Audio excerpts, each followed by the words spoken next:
Here's a serious warning about a dangerous cardiovascular emergency.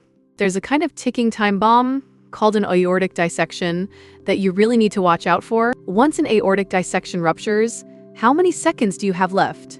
The wall of your aorta has 3 layers.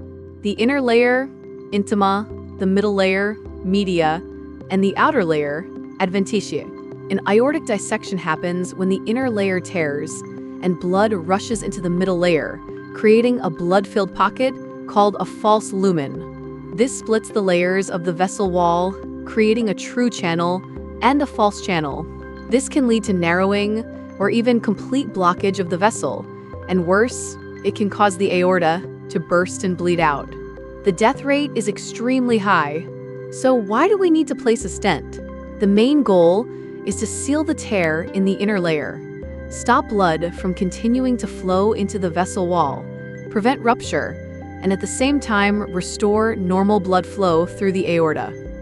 Here are the key steps for placing a stent. Step 1. Locate the tear precisely. Using an angiogram, doctors identify the exact location and extent of the dissection and find the tear. Step 2. Deliver the stent. A covered stent is guided through a catheter and positioned right at the tear.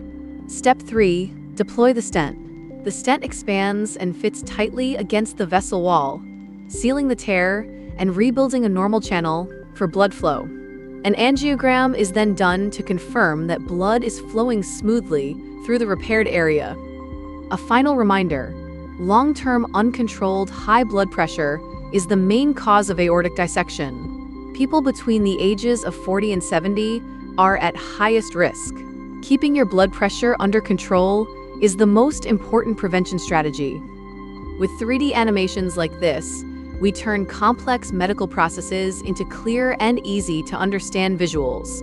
We are a professional medical visualization team, specializing in creating custom 3D animation solutions for the healthcare industry.